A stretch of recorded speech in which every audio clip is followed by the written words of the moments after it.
Salut les graves, bienvenue à cette nouvelle vidéo. Aujourd'hui, on va parler, voilà, c'est toujours pareil, la peur de la récession, la peur de la crise économique, le krach boursier, etc.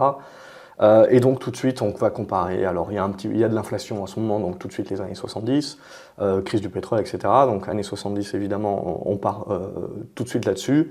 Et puis évidemment, en règle générale, quand on parle récession, etc., quand on parle crise, très rapidement, on pense à la dernière, donc la crise des subprimes, qui était quand même une crise systémique, donc assez importante. Mais ce qu'il faut bien se dire, voilà, c'est que toutes les crises ne se ressemblent pas, toutes les récessions ne se ressemblent pas. Vous pouvez avoir des récessions importantes et durables, vous pouvez avoir des récessions qui sont très petites et qui ne durent pas, juste 1 ou 2 trimestres éventuellement. Donc voilà, c'est le curseur globalement de ce qui va se passer et de la façon dont les marchés vont approcher la chose, c'est petit à petit, on va choisir un petit peu entre voilà, la récession forte en mode crise et puis potentiellement crise systémique, crise de la dette, etc. Évidemment, tous les gourous en ce moment, c'est du pain béni pour eux et donc ils peuvent partir directement sur les scénarios catastrophes. Mais le pire n'est jamais certain globalement et je vais vous parler pour essayer de pencher un petit peu dans la balance, de remettre l'église au centre du village. Je vais essayer de vous sortir donc 2 graphiques que je sors de la dernière étude de Bank of America, que j'apprécie, si vous me suivez, vous le savez, qui nous donne un petit peu la situation financière des entreprises. Alors c'est des stats US, bien entendu, et c'est surtout, ce qui fait très important, c'est les stats du S&P 500, donc c'est les 500 plus grosses entreprises. Et comme on le sait, les entreprises cotées ne font pas tout le marché, c'est le tissu économique est fait par les PME. Et donc évidemment, la vue d'une PME, etc. peut être totalement différente. Et une PME peut être en train de beaucoup plus galérer ou de beaucoup plus faire attention à ses fins de mois qu'une grosse entreprise actuellement. Donc voilà, il faut également savoir remettre l'église au centre du village là-dessus et donc comparer ce qui est comparable. Quand on va parler de l'économie en général, il ne faut pas oublier les PME en premier lieu. Mais là, si on regarde les marchés par exemple, avant de commencer à nous expliquer qu'on part dans la crise récessionniste, stagflationniste des années 70, ou qu'on part dans la récession de 2008, etc., qui était la crise des subprimes, il est important voilà, de comparer ce qui est comparable. Et donc à aujourd'hui, si on parle de crise des subprimes, il faut parler également donc de l'emprunteur. Ce dont on se rend compte, c'est que quelque part, quand même, un petit peu, l'humain apprend de ses erreurs passées. Et donc aujourd'hui, une majorité des prêts des Américains qui sont faits sont à taux fixe. Donc il y a beaucoup de personnes qui sont pris il y a 12 ans, il y a 14 ans, ils sont pris une avoinée avec du taux variable, donc ils ont appris la leçon et maintenant ils prennent de plus en plus de taux fixes. Alors ça coûte un petit peu plus cher évidemment. Évidemment, voilà, les taux sont en train d'augmenter, donc vous avez énormément de primo-accédants qui n'étaient pas forcément les meilleurs dossiers qui sont rejetés, donc ça fait baisser la demande évidemment, donc c'est ce qui va calmer les prix, mais c'est pas ce qui va faire un krach immobilier dans ce sens-là. Donc après, il faudra évidemment que la montée des taux dure dans le temps et on n'y est pas encore. Mais, donc voilà aussi l'important. Donc c'est bien de comparer, c'est avant de parler de krach immobilier, globalement, c'est bien de se dire, ok, mais quelle est la situation financière aujourd'hui de mes foyers? Est-ce que si jamais les taux continuent de monter, ils sont pris à la gorge, ils perdent leur travail, ils sont obligés de vendre et on se retrouve avec une multitude de biens à la vente et pas de demande et évidemment les prix sont obligés de baisser assez drastiquement.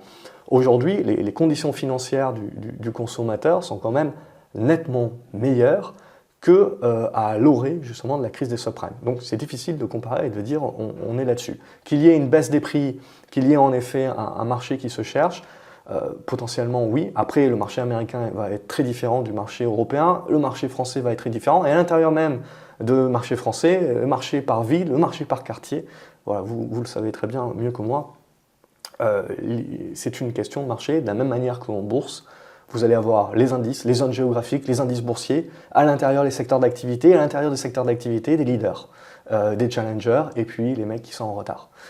Donc c'est exactement la même chose. Et donc quand on prend les statistiques un petit peu des 500 entreprises donc, du S&P, c'est ça aussi qui est important, c'est de se dire si on croit vraiment que la récession va nous mettre une claque, il faudrait en sus évidemment que l'économie ralentisse, que les entreprises soient déjà un petit peu ras la gorge. Alors certaines le sont, bien entendu, donc évidemment, il y en aura certaines qui feront au défaut, etc. Mais ce qui est important de voir également, c'est que la crise du Covid a permis quand même de mettre énormément d'argent de côté, a permis de se refinancer à des taux bas. Alors bien entendu, dès qu'il y a les taux qui remontent, il y a beaucoup de personnes qui vont parler de la crise de la dette, qu'on va pas pouvoir, le coût de la dette va devenir trop important, qu'on va pas pouvoir rembourser la dette, etc. Et que la nouvelle dette que l'on prend, évidemment, se fait à des taux supérieurs, donc on va avoir du mal quand vous avez déjà des États, des entreprises qui sont au-delà des 100% évidemment de dette. Oui, mais la question, c'est de savoir un petit peu quel est l'échelonnement de ces dettes. Hein. S'ils ne sont pas trop couillons, normalement, la plupart des entreprises ont bien profité du Covid quand même pour se refinancer. Pas pour se refinancer juste à une année. Alors les business les plus pourris, c'est pas pareil, évidemment, c'est plus compliqué. Mais la majorité des business, ils sont refinancés pour les 3, 4, 5 prochaines années. Et donc la question de se dire il y a une partie de la dette qui est à refinancer, oui, mais quelle est la part de cette dette à refinancer cette année et l'année prochaine, comparé à la dette globale long terme. C'est ça qui est important. Et aussi, évidemment, les entreprises qui ont une dette court terme énorme, c'est elles qui sont évidemment le plus en défaut. Mais globalement, ces entreprises-là, elles n'avaient déjà pas le choix. Si elles ont une dette court terme énorme, c'est qu'elles n'avaient déjà pas le choix, que personne ne veut leur prêter à long terme et qu'elles sont déjà à des taux qui sont énormes. Donc il y a déjà un facteur de risque. Donc il y a déjà un tri qui était à faire au préalable. Donc c'est ça aussi qui est important de comprendre. Il y a différentes santé de business. Mais globalement, ce que l'on regarde aujourd'hui dans les 500 entreprises du S&P, c'est qu'on voit qu'il y a une montagne de cash. Ils sont blindés de cash. Et ces entreprises-là, donc, sont blindées de cash. Alors évidemment, c'est toujours pareil, c'est toujours l'effet Pareto. C'est-à-dire que si on prend, il y a 500 entreprises, mais si on prend les 10 entreprises, c'est elles qui vont représenter peut-être, je sais pas, 70-80% du montant de cash. Et les autres que 20%. Mais ce qu'il faut bien comprendre, voilà, c'est que vous avez de l'inflation. Donc vous avez ces entreprises-là qui ont mis énormément de cash de côté, qui sont toujours rentables, même si on parle de récession, leurs profits vont peut-être baisser, mais elles vont rester rentables. Donc c'est ça aussi qui est important de comprendre. La récession, c'est pas non plus la fin du monde, ça veut dire peut-être des baisses de profits, mais pas nécessairement on part en perte. Donc on a des montagnes de cash, on a des profits qui éventuellement vont baisser, donc on va réinvestir une partie de ce cash évidemment dans la R&D, etc. Mais aussi il y a une part de ce cash-là, on va faire du rachat d'actions, il y a une part de ce cash-là qu'on va redistribuer aux l'actionnaire avec des dividendes exceptionnels, et il y a surtout une part de ce cash-là où on va être opportuniste et on va préparer l'avenir. Et donc on va profiter éventuellement de la crise en Ukraine, etc., le fait que les marchés aient baissé et compagnie, pour pouvoir acheter, justement, faire de la croissance externe. Et soit prendre des participations, soit acheter directement des concurrents ou des organismes, des business qui sont dans ce qu'on pense être complémentaire ou qui sera complémentaire à notre business à nous plus tard. Mais voilà, on va faire ce type de croissance-là. Les valeurs énergétiques qui sont dans les énergies fossiles, qui font énormément de cash actuellement, eh ben, vont commencer à préparer la transition et elles vont racheter des producteurs d'énergie renouvelable, etc. Et donc elles vont commencer un petit peu à pivoter. Et ça, c'est normal, c'est préparer la suite, préparer sa survie. Donc en plus, comme on est dans un monde inflationniste, il n'y a pas réellement, aujourd'hui, les entreprises ont la même problématique que le consommateur, c'est une problématique de pouvoir d'achat, c'est-à-dire que plus elles attendent, et plus l'inflation, certes, est à un pic, mais va rester à un niveau élevé, donc ce cash-là se fait grignoter par l'inflation, la dette aussi, mais le cash aussi, donc elles sont poussées également à faire quelque chose avec ce cash-là. Donc c'est ce qui peut également pousser quelque part le marché à avoir un catalyseur par des rachats d'actions, par des OPA, des offres de retrait, ce genre de choses-là. Donc ça, voilà, c'est un facteur qui est important à prendre en compte, c'est que les entreprises n'ont jamais eu autant de cash dans les mains, et que donc du coup, également avec la montée des taux, on ne sait pas si ça sera durable ou pas, mais un certain nombre de business également ne veulent pas jouer avec les probabilités, et donc vont également profiter un petit peu de la période, évidemment, pour continuer des rachats, et ça peut soutenir quelque part aussi les marchés. Et le deuxième point, c'est donc de bien comprendre un petit peu les bilans. Et les bilans des sociétés n'ont jamais été aussi propres, hein, comme ils le disent. Donc on le voit, c'est la dette nette par rapport à l'EBITDA. Donc là aussi, on le voit, on est sur des niveaux qui sont très réduits. Et vous regardez, quand on compare par rapport aux précédentes récessions, donc 2007, 2008, 2009, quand vous comparez également à l'explosion de la bulle Internet, donc, et qui ensuite s'est transformée en crise économique et dans une récession, donc 2001, 2002, vous voyez que les niveaux auxquels on est aujourd'hui ne sont pas du tout les mêmes. Donc potentiellement, on aura une récession, j'en sais rien. Cette récession sera probablement assez faible, mais en fait, les entreprises Quand on regarde le S&P, encore une fois, c'est toujours pareil, c'est une vue sur le S&P. À l'intérieur de ce S&P, de ces 500 entreprises, il y a très certainement, surtout globalement, une vingtaine de boîtes qui sont très assainies. Et puis quand on va regarder le reste, elles sont peut-être un petit peu moins saines, etc. Mais quand on prend la globalité, on se dit que voilà, on arrive dans le monde d'aujourd'hui où l'économie se normalise.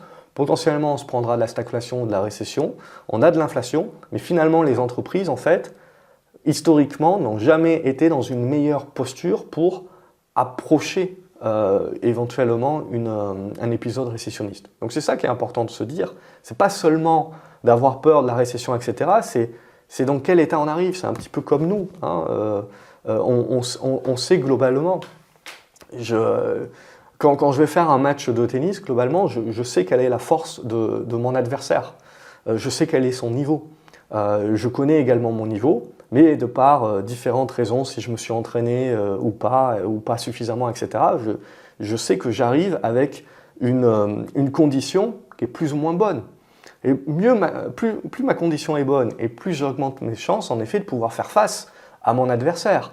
Plus ma condition est mauvaise, j'arrive dans des mauvaises conditions, et plus, même si à la limite il est moins fort que moi, même s'il n'est pas très fort, il va quand même me faire du mal. Donc c'est la même chose, même si la récession n'est pas très forte, si j'ai des conditions bilancielles qui ne sont pas terribles, ça va quand même me faire du mal, ça va me mettre en porte-à-faux.